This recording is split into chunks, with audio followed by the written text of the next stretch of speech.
Hi, everybody. Way to rock star this conference and hang in there till the bitter end. Thanks for being here. Nice to see you. Um, I'm Emily Garrity. I am the owner, operator of Twitter Creek Gardens. We fan club, love that. We sit on 9 acres outside of Homer, and we cultivate 2 acres of mixed vegetables. And just before I launch in, I just want to give a holy cow, that is a lot of information that I've ingested over the last 2 days, 3 days, 4 days since I've been here. And I feel like I'm rewriting my presentation as I'm taking in all of this new information, but I'm just going to stick to the plan for now because I think I'll do better that way. But thank you, Robbie, for bringing me here, and AFPC and all the work you've done to put this together, and all the partners. And holy cow, Kodiak, you have some impressive things going on in this region, and it's so cool to be here and see that firsthand. So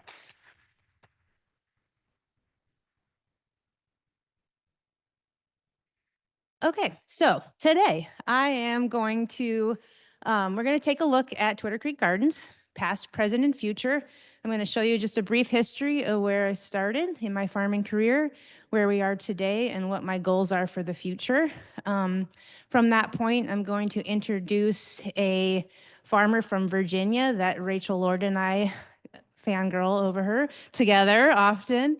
And his name is Chris Newman, and he owns and operates Sylvan Aqua Farm, but is moving towards more of a cooperative, wholly integrated network system. So we're going to just talk a little bit about that, and then cooperatives in general, and then move into what I hope is half of this time period for a discussion with Rachel Lord facilitating. So it's going to be fun. So my farming career started 25 years ago.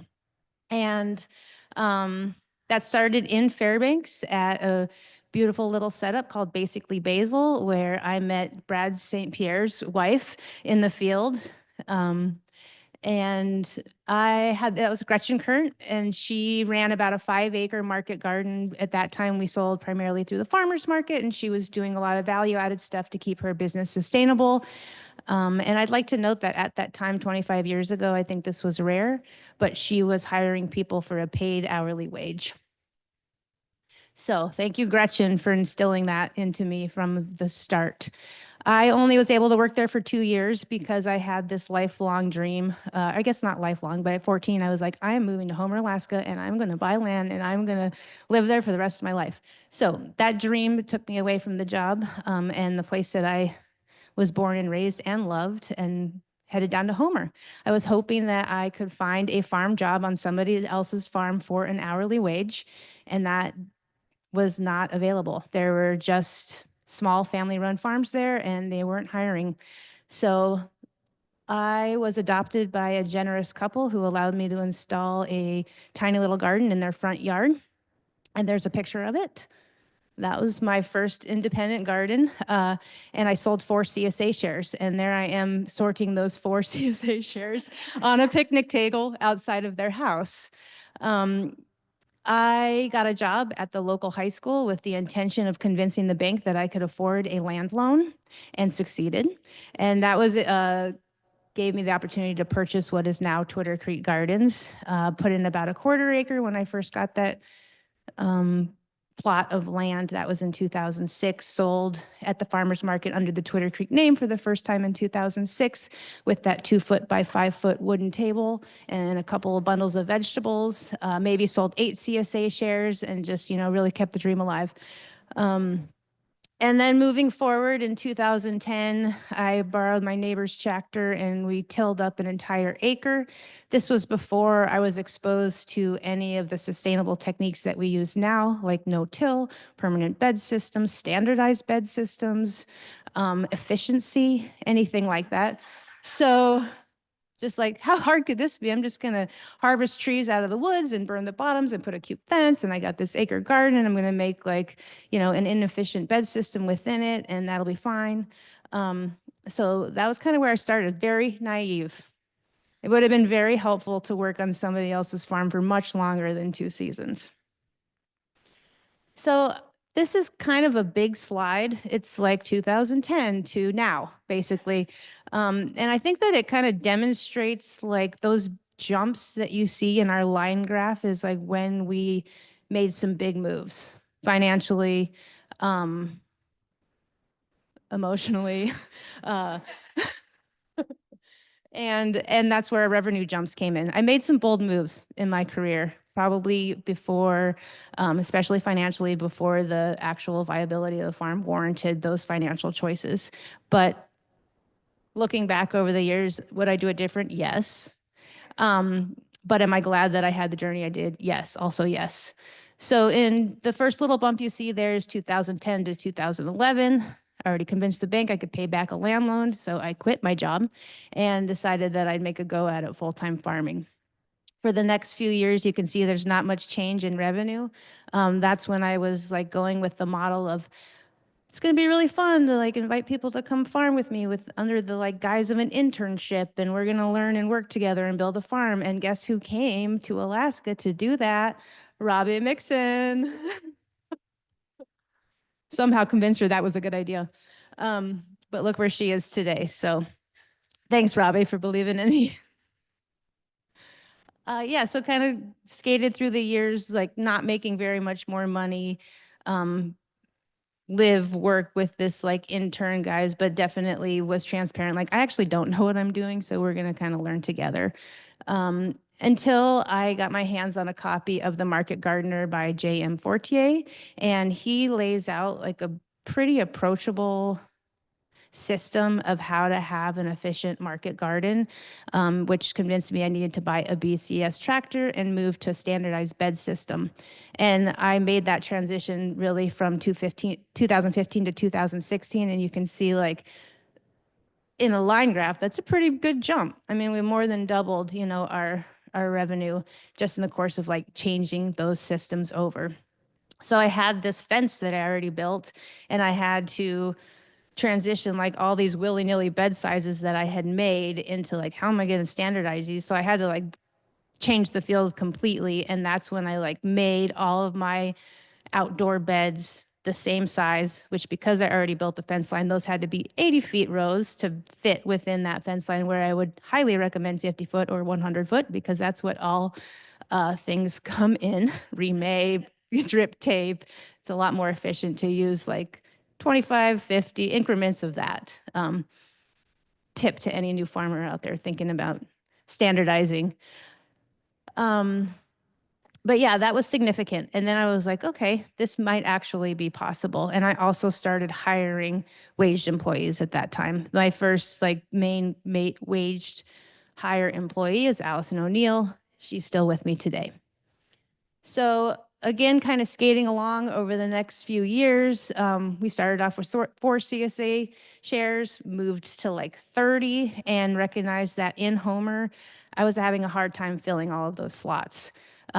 Farmers market sales were going up, a little bit every year, selling at the food hub by that time, wholesaling to some restaurants, mostly salad greens. I was really appreciative that Gretchen Kern early on taught me that salad greens is a good thing to focus on because it's a moneymaker. So that's kind of what I was focusing on, along with like the diversification to be able to supply to the CSA shares. But I got nervous about continuing to scale up, continuing to hire on more employees, and not have a market to sell it at. So in 2019 to 2020, that winter, I decided to switch my CSA option. Before that, it was like farmer choice CSA. Here's what you get. If you don't know what to do with rutabagas, that's on you. And switch to an online software platform called Farmigo that made it really manageable to allow our CSA customers to customize. And that was a really attractive model. I got a lot of feedback over the years from my CSA customers. They're like, if we just had a little bit more choice of like, my family doesn't use this. And I want to recognize that like hard-earned dollars need to be spent on what you want to spend it on. So it doesn't work for it. Some people are like, yes, I get to be creative about what I want to cook every week. And your CSA box like allows me to do that and be experimental. But some families are just like, I know what my family eats. And I don't want rutabagas. I don't want to pick on rutabagas because I actually love them, but it's kind of an easy, obscure thing that a lot of people don't know what to do with. Anyway, and then the other choice I made during that season is like, well, why don't I start shipping out to other communities that don't have as much access? As Homer's kind of like this growing agriculture production hub, I would say, in the state, and I was watching that kind of trend happen. So it's like, how many more new and beginning farmers can our Homer Farmers Market support? I'm gonna think out of the box and start shipping shares. So I chose Girdwood and Juneau, and I sold 15 shares in each of those two communities, mostly because I had friends and families that in both of those communities are like, how can we get your vegetables here? We have a hard time like making it to Anchorage if you live in Girdwood to a Saturday farmers market, and they didn't have a delivery service at that time through Arctic Organics. I don't think they were shipping. Anyway, so I chose like on the road system or available through Alaska Airlines, and we had a shipping service through one of our other farmers, Blood Sweat Food Farms, who could take was taking a refrigerator truck back and forth from Anchorage already. So I was like, okay, I'm going to change my CSA model. I'm going to ship to other communities. This is going to be awesome. My market will be there. And then it's like, I'm all set up March 2020. And then boom, COVID. And I was like, okay, well, this changes things a little bit. And anticipating that we weren't going to have any restaurant sales that year, I went from like 30, like having a hard time filling 30 slots in my CSA sales to offering 100 CSAs because I had this like software that could support that and make it easier for me, sold out with a waiting list in all of the communities that we were delivering to, like quickly. So then I was like, well, I guess I don't really need to ship to Girdwood and Juneau, but I've already promised them I'll do that. So I'll continue that for 3 years and kill myself logistically. So that's what we did. But so it had a significant jump, just noticing that there was a lot more demand. I hired on more people. Now we're operating with a 5-person crew, primarily myself and 4 others that I hire. 3 out of those 4 people have returned from anywhere from 12 to 5 years at this point. So we have a returning crew. And that's kind of where the gradual increase from this point forward goes, is like we're getting better and more efficient on the same amount of land with similar tools and infrastructure that we've built during this time, and kind of starting to maximize what we can do on that acreage.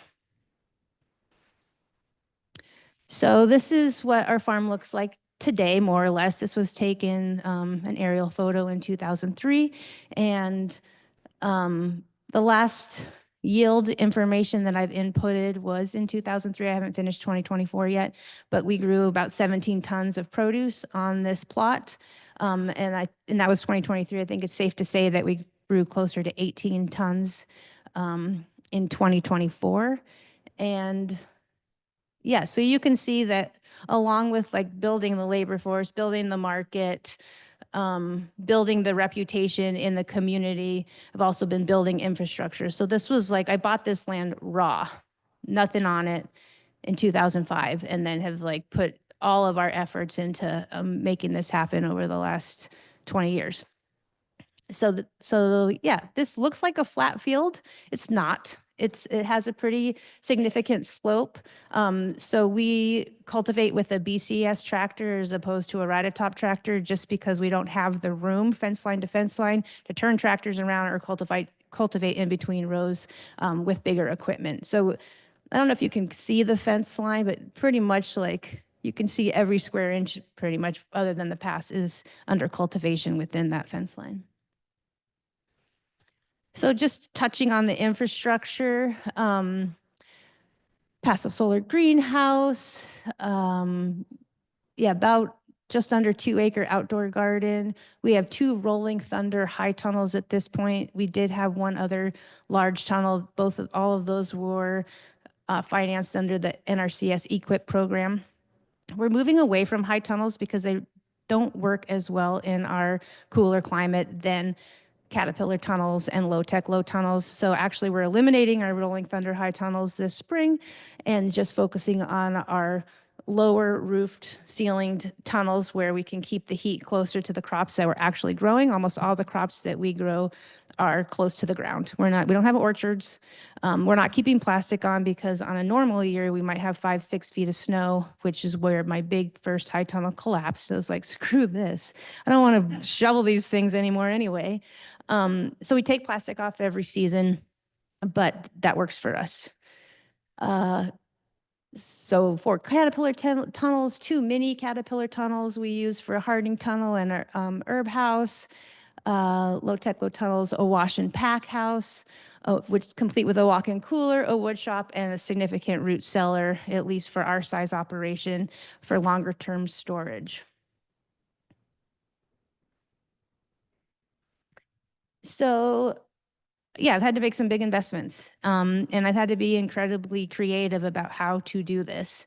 I never at any point in my farming career thus far, I have hopes for the future, have had $20,000 or $30,000 of unencumbered cash to just pay this out of pocket. So unlike a lot of the, go to loan Alaskan independent minded, build it as you have the money, I was like dove into loans and spent a lot of time looking for responsible funding where I wasn't like racking up credit card bills or, really nervous about being able to pay things back, which there's plenty of those times that happened, but I tried to be really diligent about researching and acquiring more responsible funding options. So this is kind of a breakdown of a lot of those bigger infrastructures and where that funding came from. And I started building that infrastructure like immediately. So here's just another quick slide of like some of the main funding sources that we've used throughout the years. Like I said before, we operate primarily a 5-person crew, and here we are. That's the like operating field crew. In addition to that, my husband Colin holding the beats. Isn't he so cute? He's our maintenance man. So cute. And he doesn't work full time on the farm, but he's available when we need the BCS tractor to be overhauled or the door handle gets jiggly, and it's really fun because everyone on the crew is just like, Nance! And whether he's on the farm actually physically or not, it's a ongoing joke. But he also has a section on our communications board that's like maintenance, and then we just write things on it, like Colin, your column's getting full. So that's incredibly handy and invaluable to have. And then we have a livestock guardian dog named Scout, and she protects our chickens fiercely every day. That's our crew. So the cost of labor is definitely the highest cost input for us. Right now it's around 40, last year it was about 40%. And in the past, it's been as high as 50 or 60% at times. So I think it's interesting just to compare like labor costs, supply costs. The farm pays Colin and myself rent. So I include that as a farm cost, rent. Seeds is only 2% of our overall income. Like that's a crucial piece of our farm, and that's a 2% input. So I just wanted to show you like a couple of numbers here. We have chosen to use many avenues of sale. I think that it's helped us build a customer base and a reputation in our community. I've been very hesitant to, like Rachel Lord said in our food hub conversation early, a lot of food hubs might have exclusivity clauses, which maybe that's something we would move towards in the future. But I remember just starting off, I was friends with a chef, and he said, I'll buy everything you grow. And I was like, a third-year farmer, I'm like, oh, that's kind of attractive to be like, everything that I grow now without even knowing what I'm doing is going to be sold. Cool. And then I was like, but I'm not at the farmer's market showing my face every day. I'm not building a customer base that's like what if that restaurant goes under? Because restaurants have about as good of a chance of succeeding as farmers do, which is historically small. So I chose not to do that. And now we've built up, we've gone reduced down from 100-member CSA, got rid of Girdwood and Juneau, still love them, but we're no longer shipping to those places. It doesn't make sense logistically. So we have a 70-member to 75-member CSA share during the bulk of the summer, 35-member in the fall. We're hoping to trial a winter CSA this coming year just for November and December, which would be biweekly, once every 2-week delivery for those 2 months, with hopes to expand to a year-round CSA and market in the near future with my goals and plans, which you'll see shortly. We sell wholesale to our local grocery outlet, Save You More, to several local restaurants. We vend at the Homer Farmers Market twice a week. We did sell through the Alaska Food Hub until they closed their doors this last December. And we do a few direct farm sales. We don't focus on that because that tends to be really distracting. So when we're on the field, we are in the field. We are working. And if someone's like, "Hey, I just wanted to stop by and grab a, head of broccoli," that's cute, but it's not efficient. So there's some people that Robbie, if you ever wanted a head of broccoli, I'd get it for you. Yeah, and then we started doing these 2 main events a year, which are actually big revenue generators for us and are really fun. We do a big spring plant sale in May, and we sell soil blocks, dollar soil blocks. And we really had to train Homer, like, what is a soil block, and what do you do with, like, they'd be walking out with, like, I have like this dirt in my hand and I don't know what I'm doing, but soil blocks are the jam. And then we have a big fall harvest sale that we work with other farmers in the area too. We do big bulk purchasing agreements with them, like guarantee, like we will buy 1,000 pounds of potatoes and 500 pounds of carrots and parsnips and leeks and Napa cabbage from other area farmers that might not have storage facilities to support the product that they still have for sale in the fall. We'll buy it from them, be transparent about who grew that product, sell it at our fall harvest sale. And the idea is to move that into our winter CSAs as well. We're busy. I think it goes without saying, I think all farmers are. What I'd like to point out, though, is that what used to be like we can work sun up to sundown, we kind of had to, or felt like we had to, now is like a pretty standard work week. Like crew shows up at 8:15 in the morning. I've usually been out there like planning for the, since 7:30 or whatever. Crew leaves at 5 p.m. Done for the most part.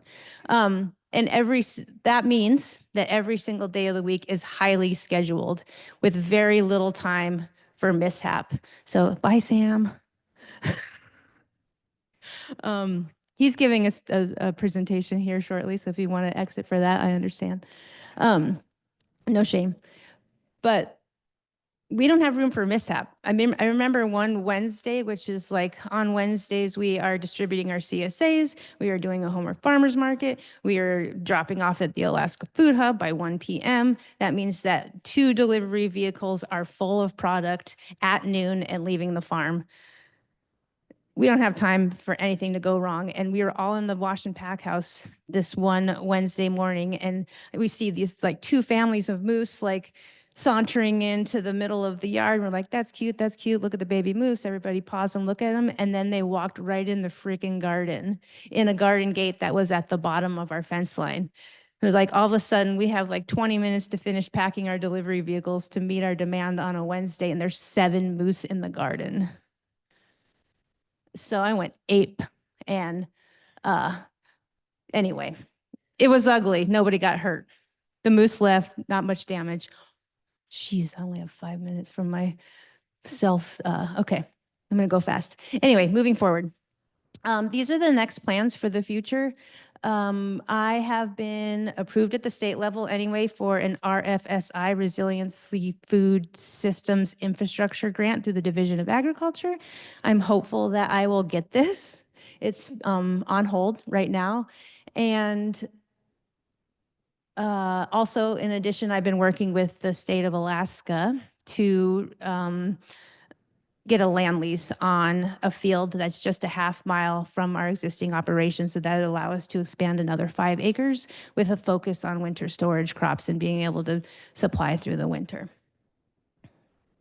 That's a fun process. Thank you for Rachel Lord and AFPC, Division of Ag, Farm Bureau, Amy Seitz with the Farm Bureau. They're helping me kind of navigate that process. And I had the honor of going with AFPC to Juneau in February to attend Food Security Fly-In Week. And we hit every single office with information about state land leases should not be this hard, in addition to all of the very important things that AFPC was lobbying for. I'm being selfish. I just want to point out the Agriculture Revolving Loan Fund because I didn't know about it until last year. It's a pretty approachable loan process through the Division of Agriculture. And I used this loan fund to meet the match that I needed for the RFSI and also with the plans of expansion to help build out that field. And when I applied, it was 3.5% interest rates. And I got to choose my amortization period, which I thought was really interesting. So I said like, oh, it could be 5 years or 20 years. And I don't know what the cap is, if it's like 50 or 30 years or whatever, but I chose 20 years. So I'd have a mandatory, like pretty small payment, but there's no penalty for payback. So I just wanted to highlight it because for farmers that are in my situation or even like closer to the beginning stage, like I really want to hire somebody, but I'm terrified to do that and have that financial commitment. It might be an approachable way to borrow money with like a little bit of a safety net. It's pretty cheap money to borrow. And I'm not necessarily advocating for going into debt, but I don't know, it's something to think about.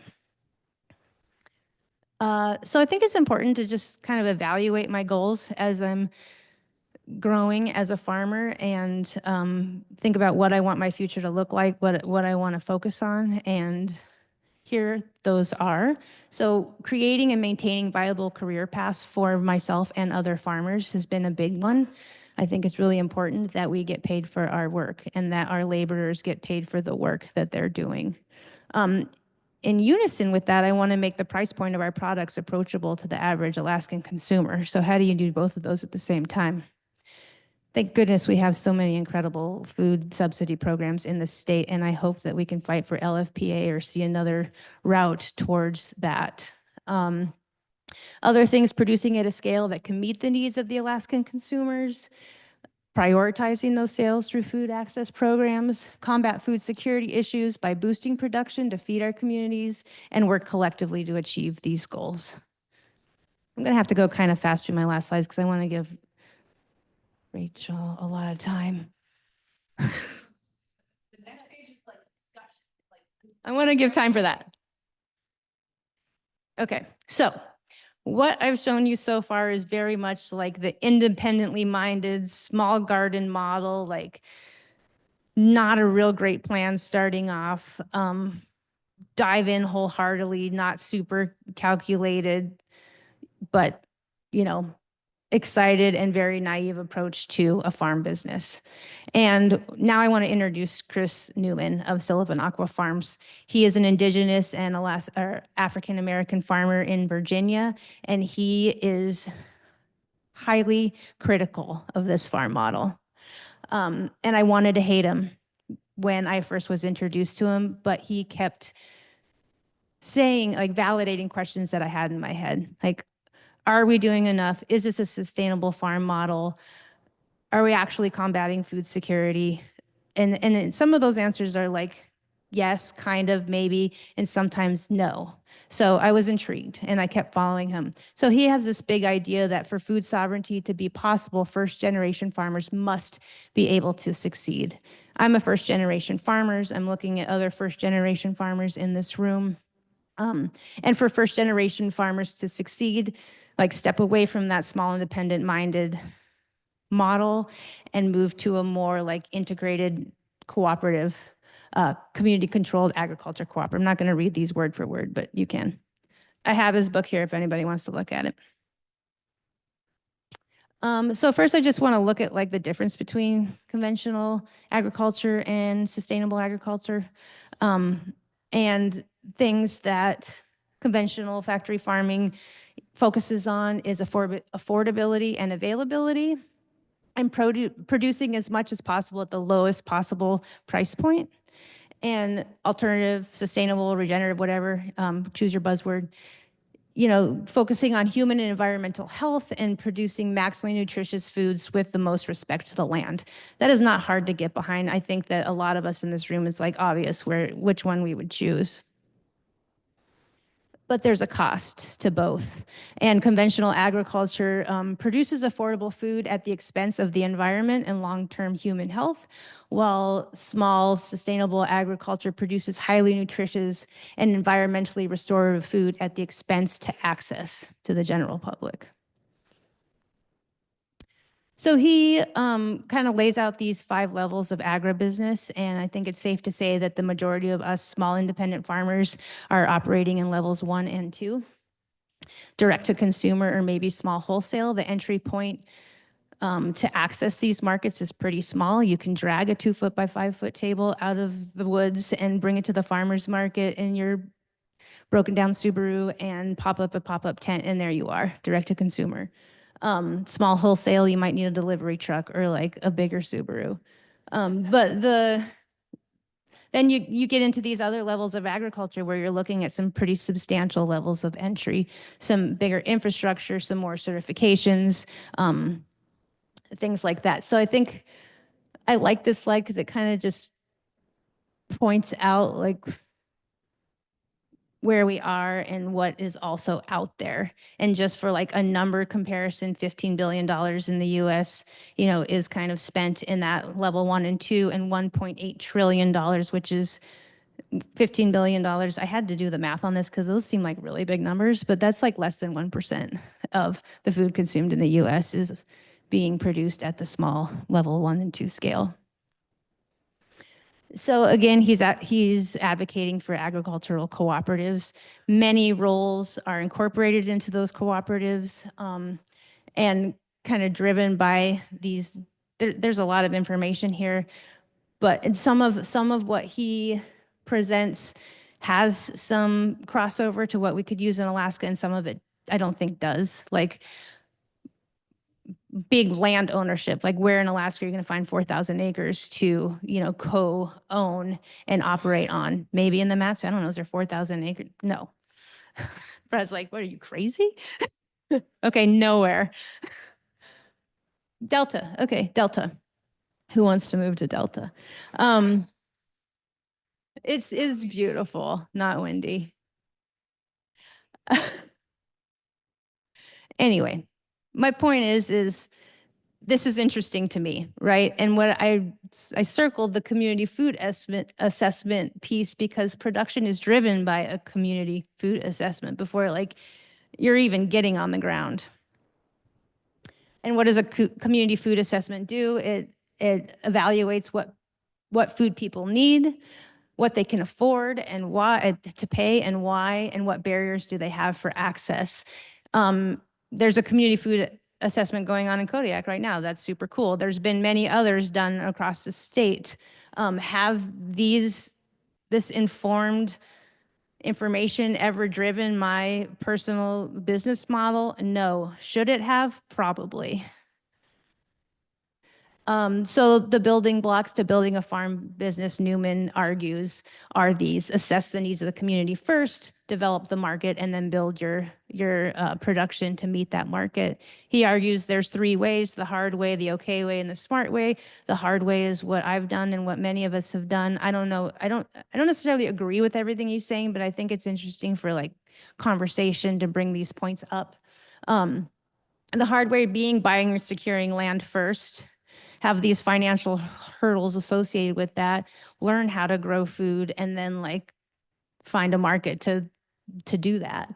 The okay way, do your market research first and then do those steps. And the smart way, he says, develop the market first, maybe by purchasing from other producers and then building your farm model to fit into that market. Rachel, I put this slide in for you. This is what Chris Newman's current system looks like and future goals are. It's a little over my head. Rachel likes this diagram. She told me before, so I wanted her to have it in case the conversation went this way. But what I gather is that they're moving away from independently owned farms into this like wholly integrated network to be able to access bigger institutional and higher level purchasers. So quickly, I don't want to talk too much about cooperatives. It was talked about way more eloquently than what I would do by the Kodiak Food Harvest Cooperative. And I went there the other day. That was super cool. I love what they're doing. It's a great example of a grocery retail cooperative. I'm not going to read that because it's really wordy, but cooperatives often have a strong commitment to their community, and they're looking at like what service many people want to do and who are the players and how are they going to achieve that. So working together essentially. Cooperatives have 7 guiding principles that Kodiak Food Harvest Cooperative also, am I saying that right? Is it Kodiak Heart? Thank you. Kodiak Harvest Food Cooperative, sorry. 7 guiding principles or best business practices. Again, what services does the co-op need to provide and why, and who are the players providing that service? There's a lot of different ways cooperatives could look, whether they're a grocery outlet or a producer cooperative or a buying co-op or anything. So like as different as food hubs are, probably are as different as cooperatives could be. There's many examples in Alaska of cooperatives that are operating and tons of resources out there. I quickly realized when I started going down this route, like I'm just starting to scratch the surface of what would a cooperative look like for small producers in the state of Alaska. And there's so much information out there. And I was thinking that this presentation might focus more on what that looked like, but I was like, whoa, I am not qualified to lead this information session. So I just wanted to give a brief overview to help like talk about it and maybe give us some source for discussion. But there's a lot of great information out there that you can dive into if you so choose. So I guess with that, hopefully we have plenty of time. I just wanted to open up or bring Rachel Lord up here to give her a little spiel and then open up for discussion.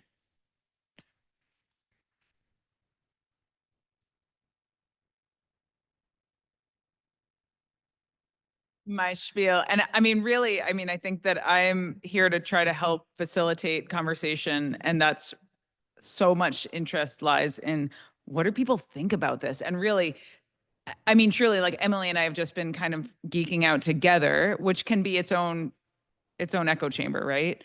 I just really quickly in 2010, we jumped on the NRCS high tunnel bandwagon. They were giving them out like candy in the Homer area. And we got a lot of money for it. It was like a total boondoggle misprint in the federal planning. So we got $40,000 to put up a 30 by 72 foot high tunnel. And I knew because I was raised by an entrepreneur, I was like, this is not a hobby sort of situation. I would like to make a business out of this. And so I really kind of came in from a different space where like I like gardening. My dad like grew a U-pick sunflower thing just because it tickled him at the side. But he was also doing 6 other businesses that he was constantly developing. And that's how I was very much raised in a very scrappy way. So I came from it to farming, which I have a commercial diversified flower farm from a business perspective. I just got a total government boondoggle and I'd love to make some money off of this. And looking at what are some options, I ended up going into flowers because there's just tremendous value add potential there. Fast forward 12 years, and I took a sabbatical last year and I decided to continue that and we're just now selling tulips. So we do about 18,000 tulips. And that is what we'll continue to do, but that is all. And people would say, "Oh, I get it, because farming's like it's hard to make money." I was like, "Oh no, actually, I made half our family's income that entire time. We made good money, but I was doing everything, right? I'm the farmer, I'm the salesperson. I always had paid labor. I'm doing HR, taxes. I'm doing all the accounting, and I'm doing all the deliveries, and like I've got kids, and I want to actually like go do, this just doesn't feel sustainable. And meanwhile, kind of like watching a lot of the peony industry really exploded around Homer, and also seeing like a lot of those co-ops, and I don't know about all of them, but I think most of them formed subsequent to farm development, right? So people invested in creating peony farms with a lot of enthusiasm and investment, and then really struggled to figure out what the markets look like and how to make that actually sustainable, right? And so to do this on a scale that is sustainable and available, to become a farmer and then do it over time, I think that's really what, I think for Emily and I both, like looking at Chris Newman's stuff, really, I had the same original reaction. Like, he's pretty aggressive. He's very aggressive in the way he brings forth his opinions.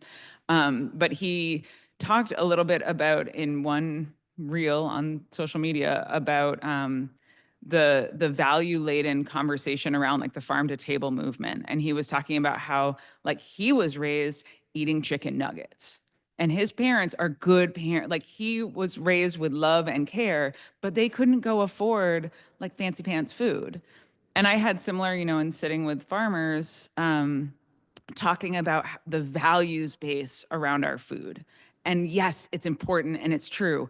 And it doesn't matter how deeply I share your values, I cannot afford to feed my children at those prices. I can't. I absolutely can't. I can't even do it, like, much less as a farmer or as anything else, right? So trying to figure out like what are ways to look at farming that is sustainable, that people can want to get involved in farming, and not be doing all the things together, like all the things, right? So like we're all just, and I think that idea that the way we have visioned farms in this small space is on a very like individualized, independent, very American values. As it's like pull yourself up by your bootstraps and you grit through it. And I don't know anyone who grits through anything harder than Emily Garrity. And it's very evident by like how incredible she's done. But I think, I guess I'm gonna say this one quote from Chris Newman, and then I wanna engage in conversation with you guys. So, and he says, operators in this space need to get comfortable with the idea of planning and creating large, virtuous, for-profit businesses with lots and lots of partners. And he says, our movement has to evolve but beyond a narrow focus on creating and optimizing farms, widening the lens to the broader task of architecting functional food economies that can avail themselves of a much larger pool of human talent, experience, ancestral knowledge, worldviews, and motivations. And I think that visioning there be like kind of when Elliot talks about value chain coordination of like that there's a space for everyone, so that if somebody actually doesn't really want to be a farmer, like I like gardening. I really like selling stuff a bit more than I like planting my crops. So like what is the space for me in that? It's actually not really there unless, and I don't want to be a market manager. Sorry, you too. Robbie understands. um or like does that make me a grocer? But like, is there another way for more of us to be involved in this, and to think about the way we do farm businesses, food businesses, maybe different, like more cooperatively? So I guess I'll just stop there, and like if are there any just immediate questions or thoughts? I have some like leading questions, but I feel like you guys might have be better to go that way. And we do have to speak into mics so that people can online can hear. I think it might need to be turned. There we go. I think it's on.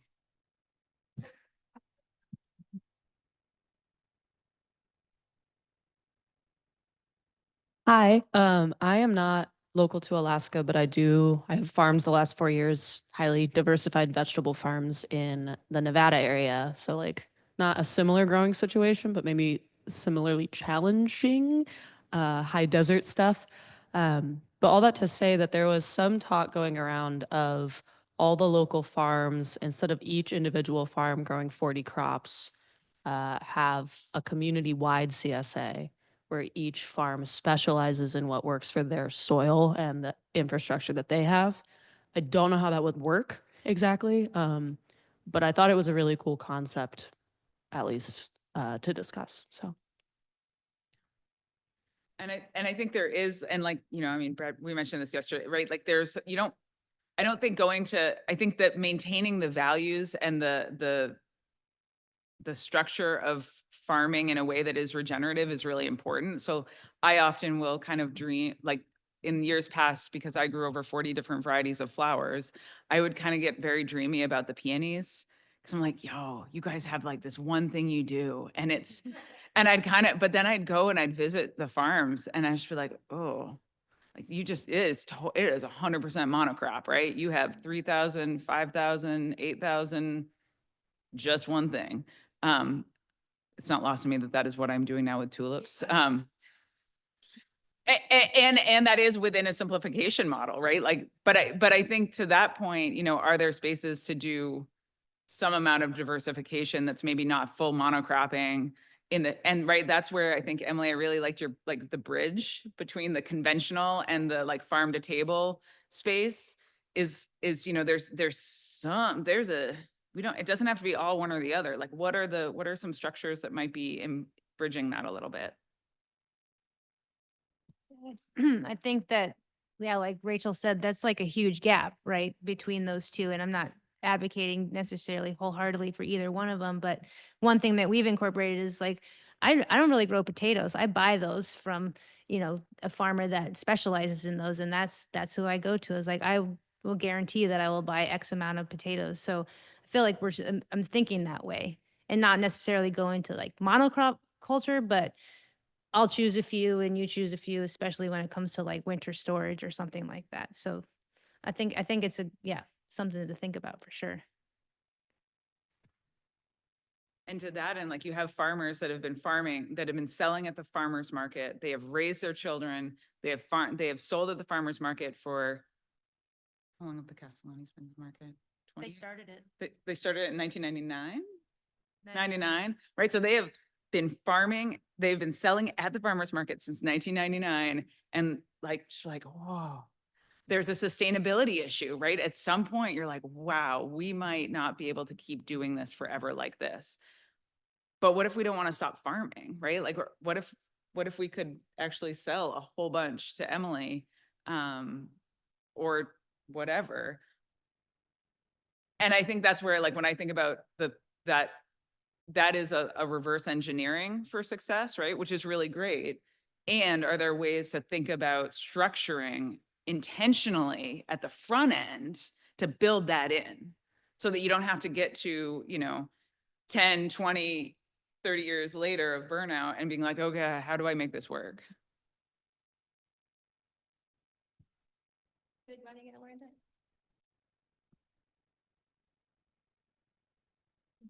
I just am thinking about how much I love the idea of growing a business or informing a business off of a community food assessment. Of course, not any like person who dreams of being a farmer can go conduct a food system assessment and figure out, what the market avenue is. But I love that strategy as a state, that what a goal we could have to identify all of the market opportunities in communities around the state, because there are ways where we have quite a body of food system assessments already throughout the state and statewide assessments, not enough to inform any market, but they haven't all focused necessarily on market opportunities for producers. But as a state with the fastest growing number of producers in the state, that is something that I think we could advocate for, is making sure that any of the farmers, people who are here who dream of being farmers and people who are moving here wanting to start farms, how do we like really get down to what those market opportunities are in communities and message that?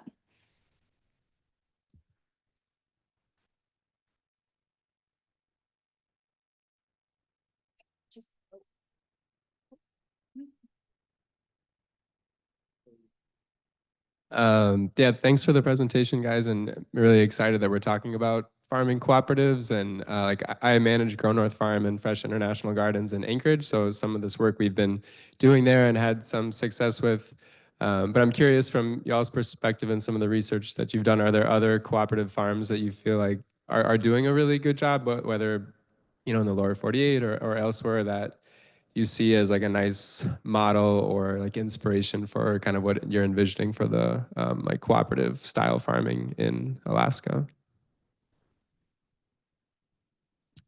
The only one that I've really taken a close look at and not even, is Chris Newman's. And he's primarily a poultry farmer and integrating other proteins into their model.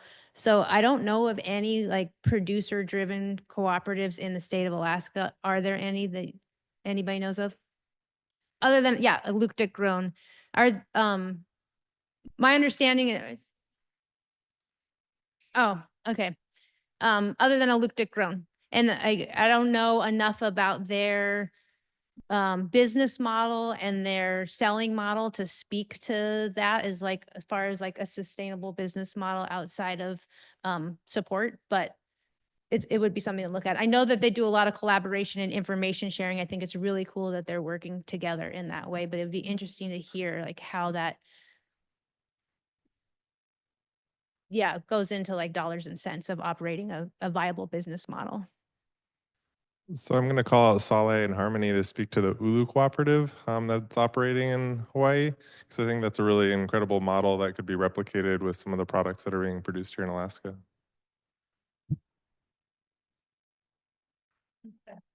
I thought you were like volunteering. Thank you. Yeah, thanks for the call out. A few things that I thought a little bit about when I saw this. As I was sharing, I was working on an organic farm that started a food hub.